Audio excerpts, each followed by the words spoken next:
Welcome back to a new video, everybody. Welcome back. Happy to be bringing you, finally early, my predictions for this second round. Tonight, we got the Knicks, we got Philly, we got San Antonio, we got Minnesota. As you can tell by the title, I'm going to be talking about San Antonio versus Minnesota.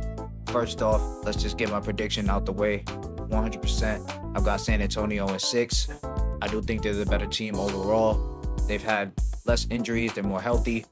They've been a more cohesive unit this year, considering how much injuries Minnesota's been dealing with. And overall, just consistency of play has not been there for them. Now, they did beat Denver. Now, I did believe that Denver was a contender. I'd be lying if I said I didn't believe that, and I didn't think Minnesota really had a chance against Denver. However, they did win. Now, you can say Denver underperformed. You can say Minnesota overperformed. Their bench really showed up for them. Dosunmu's not going to be here for game 1, but considering he'll probably be here for the later series, just looking at the series overall, I think that the biggest issue for Minnesota is actually their wings. They've got Jaden McDaniels, they got Julius Randle, but they're really top heavy. There's really no one else to fill in that spot when those guys sit down. I think that San Antonio has too much depth for this team.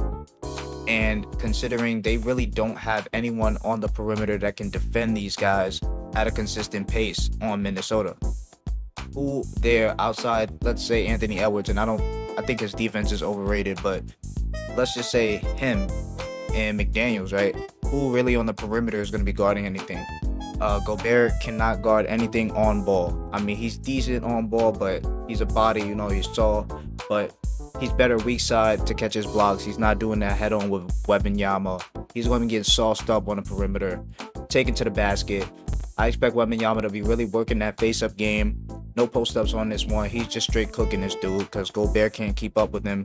He's just not skilled enough, not smart enough. But he is tall enough, so he's going to get some blocks in there. He's going to have some good moments.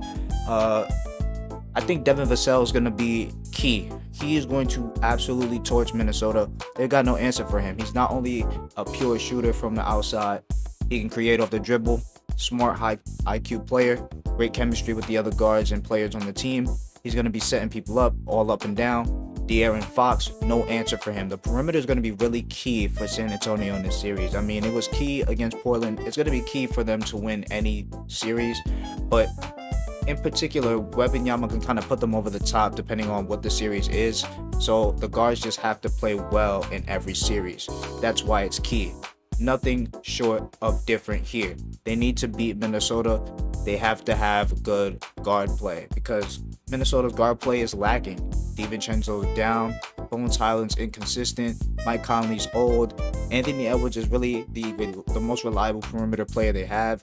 And McDaniels is going to have his hands full defending. So you can't really rely on him to be a consistent scorer, although you're going to have to. And that's why I think Minnesota's going to lose. They just don't have enough firepower. I think their bench was largely overblown because they were playing Denver, whose bench is non-existent. So, yeah, it is what it is. So, that's my prediction for this series. I think it's better if I just drop one video universal for everything because I think it's just a lot more organized, You get my prediction straight off the bat. I don't plan on changing picks. I don't bandwagon. San Antonio in 6. Can't wait to see it tonight.